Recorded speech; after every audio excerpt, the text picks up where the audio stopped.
Saya adukan masalah nanti misalnya dari Bawas itu mereka menanggapi, mengusut dan tidak urusan mereka, tapi yang jelas saya sebagai masyarakat, sebagai pencari keadilan, apalagi saya sebagai advokat, saya akan katakan itu, saya akan katakan ini loh. Iya. Ya. Karena saya yakin kalau tidak ada orang kritis yang mau melaporkan itu, ya ibaratnya gini, orang bisa mengumpulkan uang 1 triliun di rumah, satu saja. Bayangin kalau ada 100 hakim yang kayak gitu, Pak. Ya. Ada berapa ribuan kasus yang bermasalah, yang diputus mungkin ngaco, karena atas keputusan hakim-hakim bermasalah. Betul.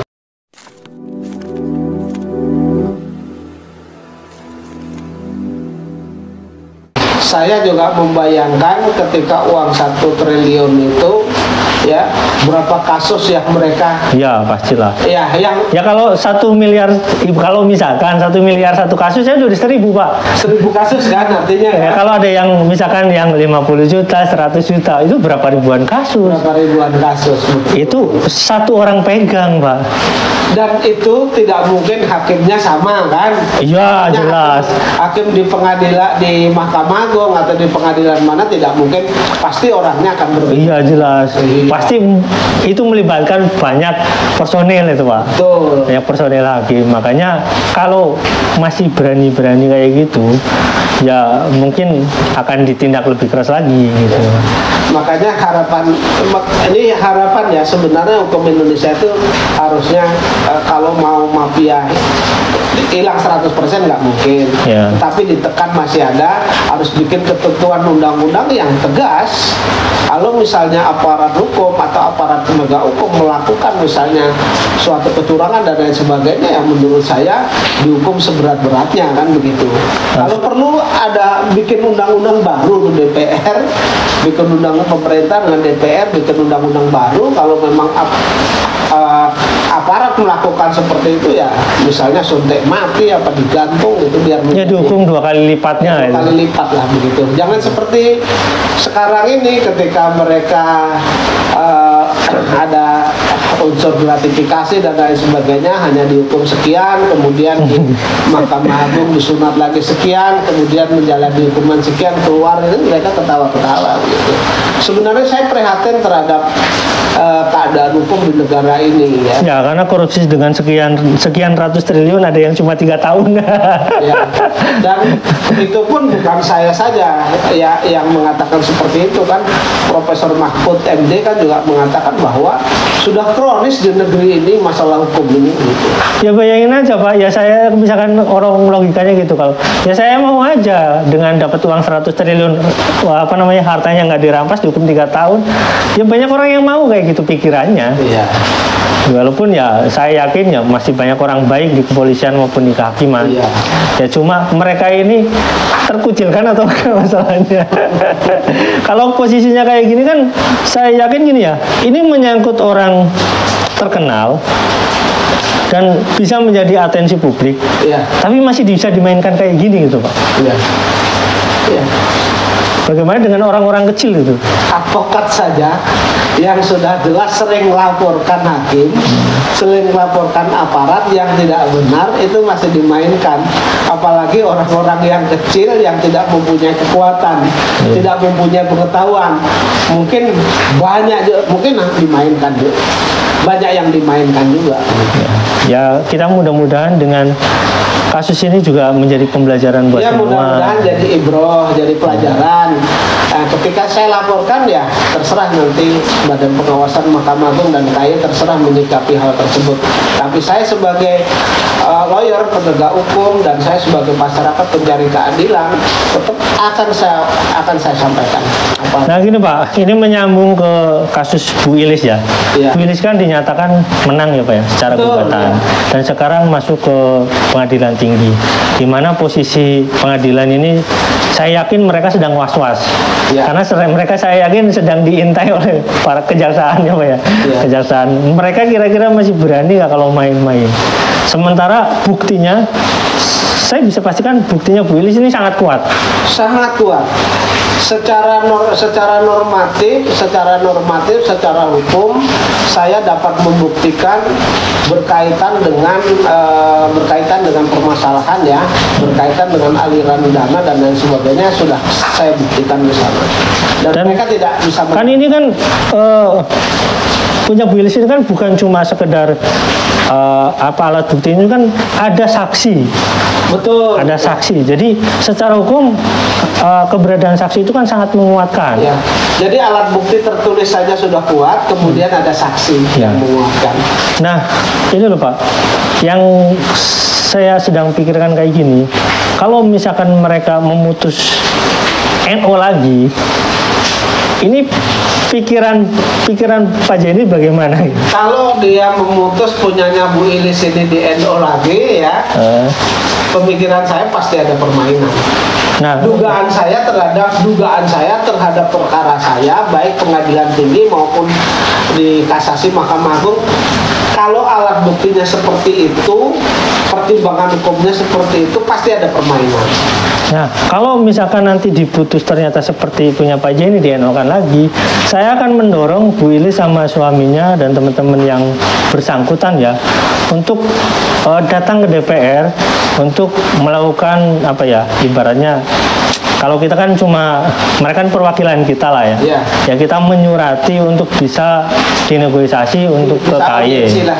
Ya, karena kan ini kalau sampai diputus NO lagi, ini saya meyakini kemungkinan besar ada permainan gitu, dan itu harus dilaporkan. Dan kemarin kasus Ronald Tanur itu kan pada akhirnya DPR yang membahas itu dan bisa ditangkap juga karena ada peran serta DPR. Betul. Dan saya mendorong itu Pak, mudah-mudahan ya, insya Allah tidak ada permainan. Kalau ini memang hukum dipermainkan tidak sesuai dengan ketentuan hukum, putusan tentu kami melakukan upaya hukum itu. Ya, saya berharap bisa ke DPR, Bu Ilis ini untuk audiensi kepada DPR untuk bisa memanggil pihak-pihak yang bersangkutan di komisinya gitu Pak. Betul. Agar semakin jelas terang benderang, karena saya meyakini kecurigaan saya terhadap uang yang dipakai Yusuf Mansur untuk pembelian rumah atau investasi di Warung Steak itu berkaitan dengan uang-uang investasi. Walaupun mungkin nggak berkaitan dengan uang investasi ini, tapi mungkin berkaitan dengan investasi batubara sebelumnya. Bisa jadi mungkin berkaitan dengan ini atau berinvestasi di tempat yang lain, misalkan di yang tadi Bapak sebutkan itu di mana? Di Gembus ya. Bukan selain di sini. Selain di sini ada yang di Legenda Wisata. Nah, mungkin berkaitan dengan di sana gitu. Jadi bisa jadi uang yang dipakai Yusuf Mansur ini adalah uang-uang hasil kejahatan. Jadi harus ya dibongkar itu gitu Pak. Jadi faktanya para jamaah ini sekitar kurang lebih 250 orang itu sudah setor uang, dan uangnya itu masuk ke perusahaan.